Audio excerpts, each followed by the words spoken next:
Ah, Italy, a country of history, romance, art, and food so good it will ruin all other meals forever. It's a place of grand ruins, Renaissance masterpieces, and just enough organized chaos to keep things interesting. Today, we're traveling across Italy, not by train, not by gondola, and certainly not by attempting to drive in Naples, but through books. From the grandeur of Rome to the eerie alleyways of Turin, we'll explore the cities, their stories, and the books that capture their spirit, all without worrying about losing our luggage or mispronouncing gnocchi in front of a horrified waiter. Along the way, we'll tackle some of the great travel mysteries like, is it socially acceptable to eat gelato 4 times a day? Just how expensive is a gondola ride? And most importantly, why do all Italian grandmothers seem to know things before you tell them? I'm Nick Steves, and this is Dr. Cranky Pants Reads Travels Through Italy. So, grab your passport, or, just a comfortable chair because we've got a lot of literary ground to cover. First up, Rome. So be sure to get your sunscreen on. And let's go.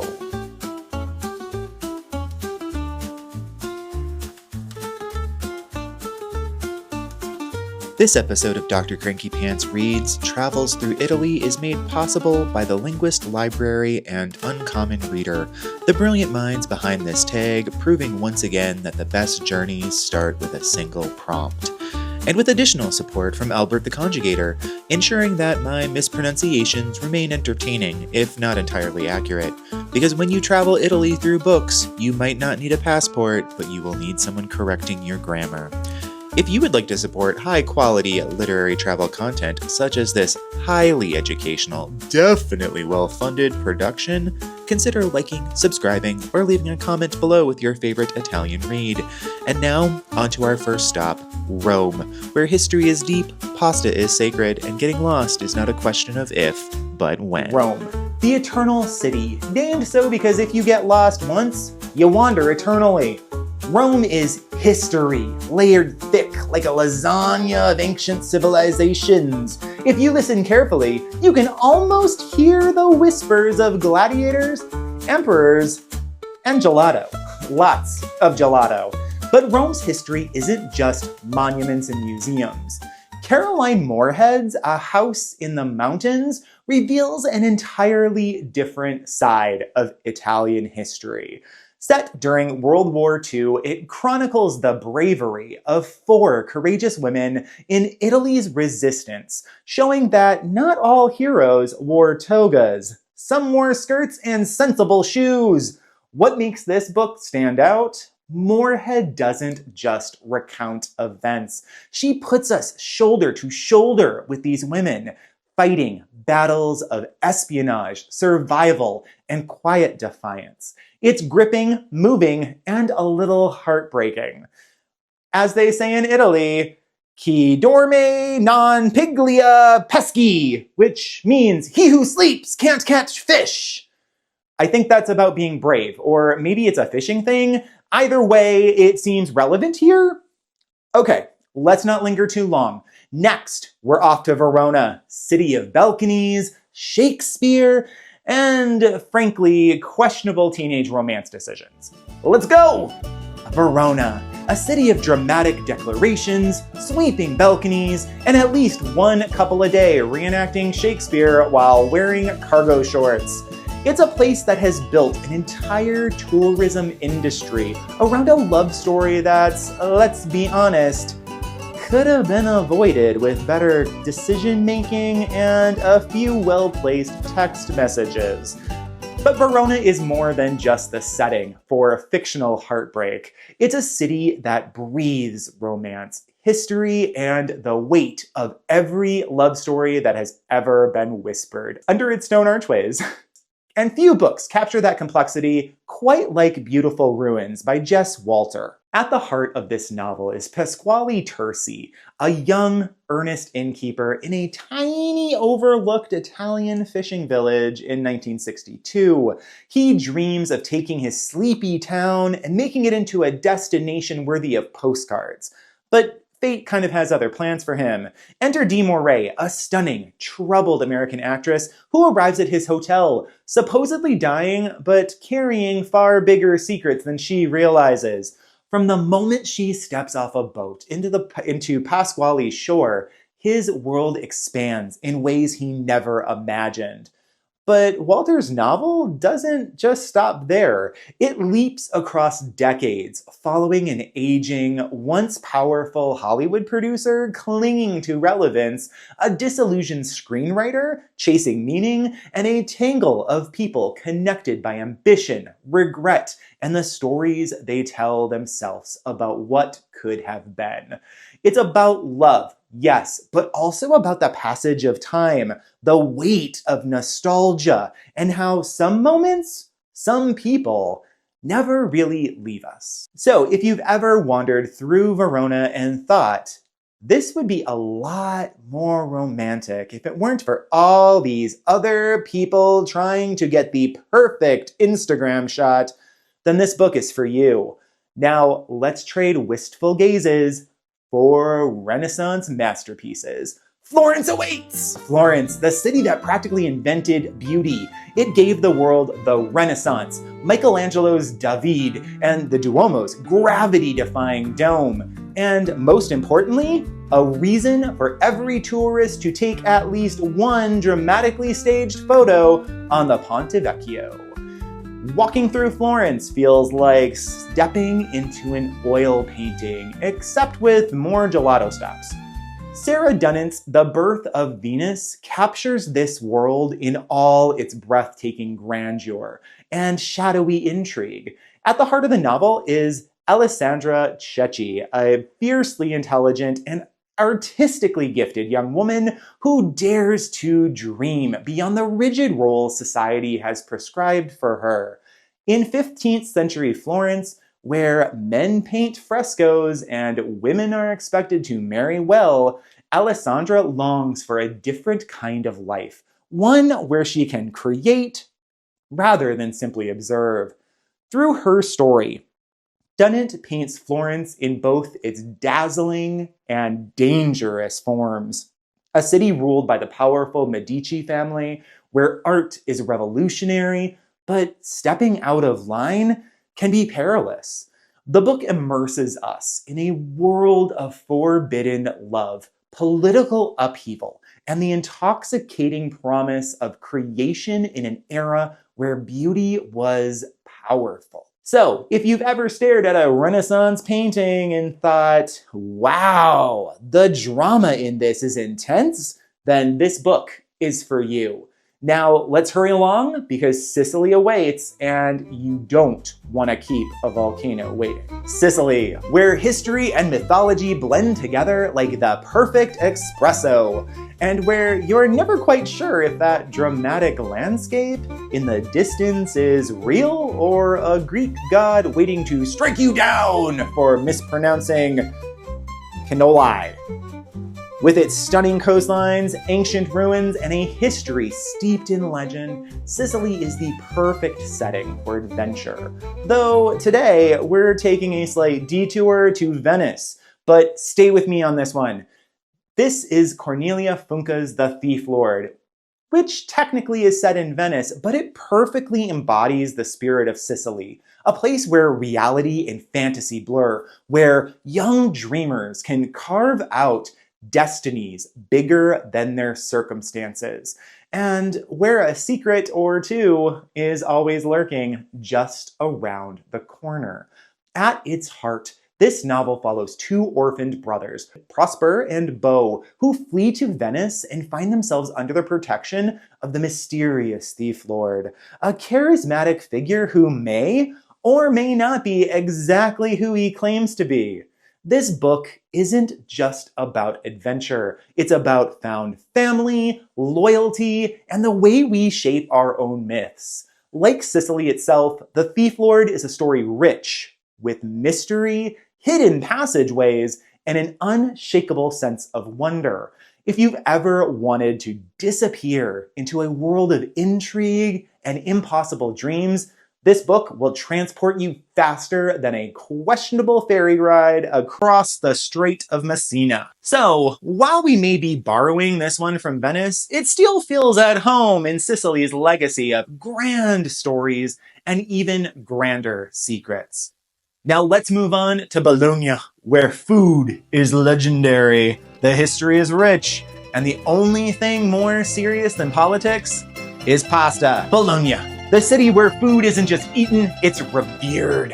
While other cities may boast ancient ruins or, Renaissance masterpieces, no big. Bologna's greatest treasure might just be a perfectly crafted bowl of tagliatelle au ragu. Walk through the city's medieval streets and you'll pass grand porticos, bustling markets, and enough trattorias to consider extending your stay indefinitely. Here, pasta is politics, sauce is sacred, and if you even think about ordering spaghetti with meatballs, an old nonna will appear out of nowhere to correct your life choices. And that's exactly why John F. Mariani's How Italian Food Conquered the World is the perfect book to pair with this city. It's not just about Italian food, it's about how Italian food became a global obsession. Mariani takes us from the humble kitchens of Italy to the glitzy restaurants of New York, tracing how dishes like pizza, pasta, and espresso transformed into a worldwide icon. But it's not just about recipes, it's about culture, migration, and the way that food tells the story of a people. And in Bologna, where every meal feels like a history lesson served with a side of Parmesan, this book feels right at home. So if you've ever argued passionately about whether carbonara should contain cream, it shouldn't. Or if you simply believe that the best way to understand a culture is through its food, then this book is for you.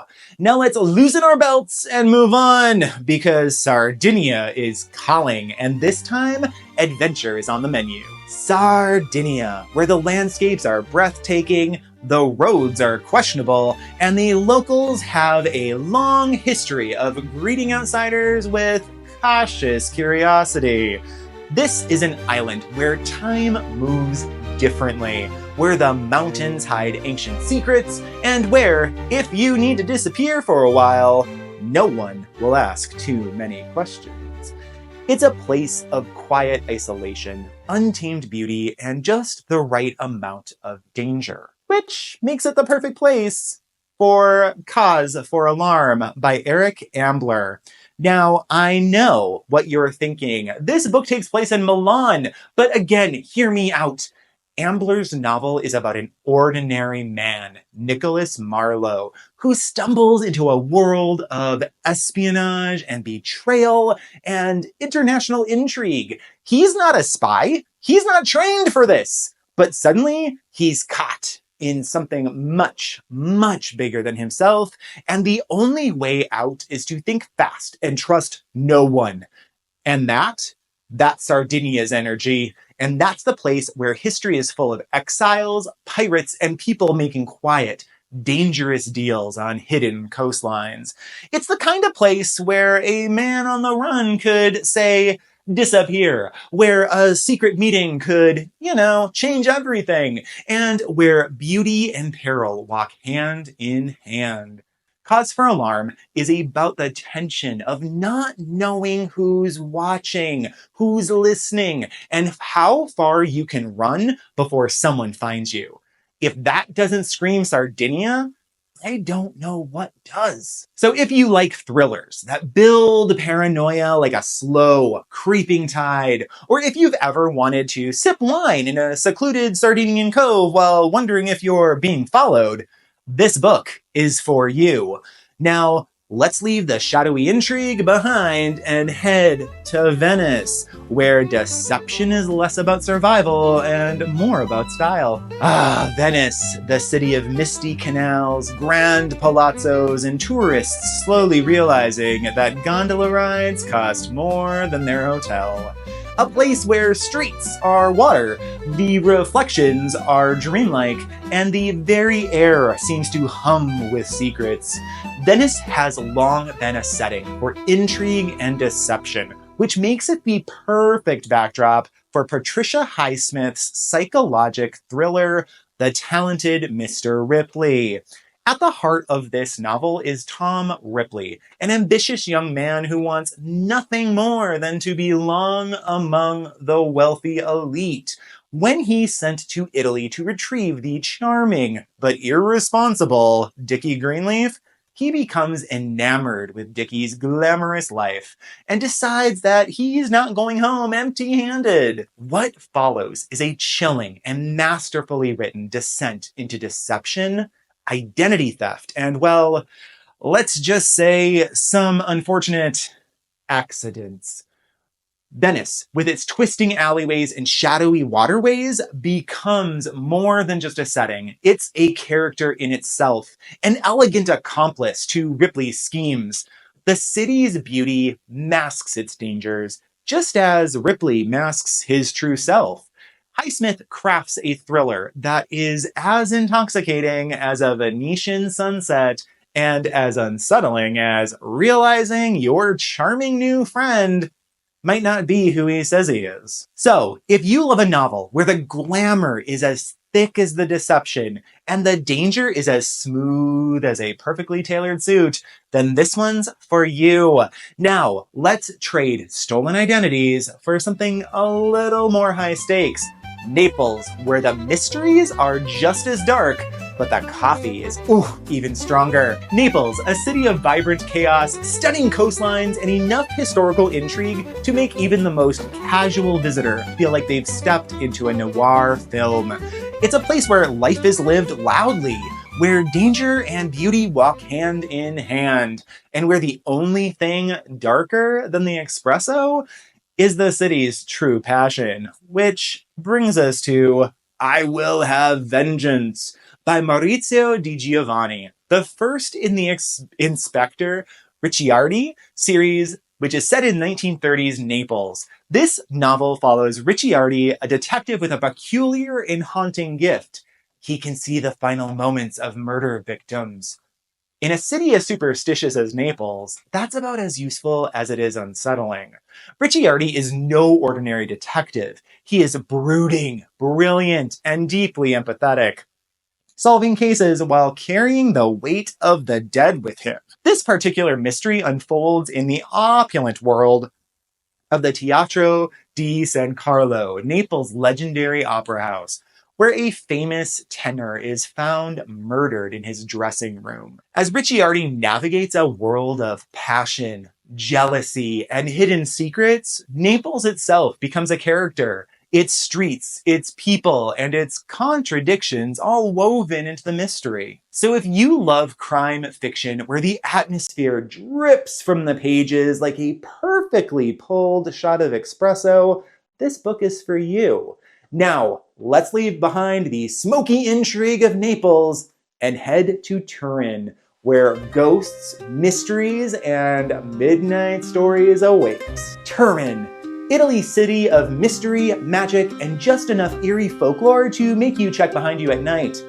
Unlike the sun-drenched piazzas of Rome or the romantic canals of Venice, Turin has a different energy. One of shadowed alleyways, fog rolling in from the Po River, and whispers of the supernatural lurking around every corner. Even if you don't believe in ghosts, Turin might just change your mind. Which brings us to Giorgio Di Maria's 20 Days of Turin, a book that takes Turin's unsettling atmosphere and dials it up to 11. It begins with a journalist investigating a series of bizarre, violent deaths that took place years ago, only to uncover something much more terrifying. A secretive library where people recorded their deepest, most disturbing thoughts. Thoughts that somehow began to manifest in the real world. This isn't just a ghost story, it's an existential horror novel wrapped in a conspiracy thriller. Di Maria captures the growing paranoia of a city that seems to be watching, waiting, and much like Turin itself, home to secret Masonic symbols, underground catacombs, and a reputation as one of the world's great centers of the occult, this novel lingers in your mind long after you've put it down. So if you enjoy books that make you question reality, double check your locks and wonder if that statue just moved? Just a little bit? No? When you weren't looking? This one's for you. Now, let's shake off the chills and head somewhere stylish. Milan, where fashion meets true crime in the most unsettling way. Milan! Italy's capital of fashion, finance, and the kind of effortless cool that makes you wonder if everyone here was born knowing how to pair a perfect blazer with designer sunglasses. These are my people. It's a city where sleek skyscrapers meet historic cathedrals, where business deals are sealed over espresso, and where elegance is expected.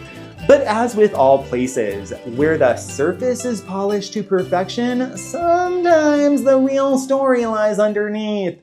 Which brings us to The Monster of Florence, a chilling true crime investigation that unearths one of Italy's most infamous serial murder cases. Douglas Preston and Mario Spezzi take us deep into the tangled web of crime, corruption, and conspiracy surrounding a string of brutal killings in Tuscany. The more they uncover, the more disturbing the truth becomes. Mismanaged police work, sensationalized media, and a justice system that at one point even turns on the investigators themselves. And what does this have to do with Milan, you ask? Simple. Milan is a city of power, image, and control. It's a place that thrives on ambition, where perception is everything, and where what's seen on the surface often hides a more complicated reality beneath. The Monster of Florence is more than a murder investigation. It's a deep dive into Italy's institutions, its fears, and the way truth can be manipulated when powerful interests are at play. In a way, it's a crime story tailor-made for a city that understands the art of the facade.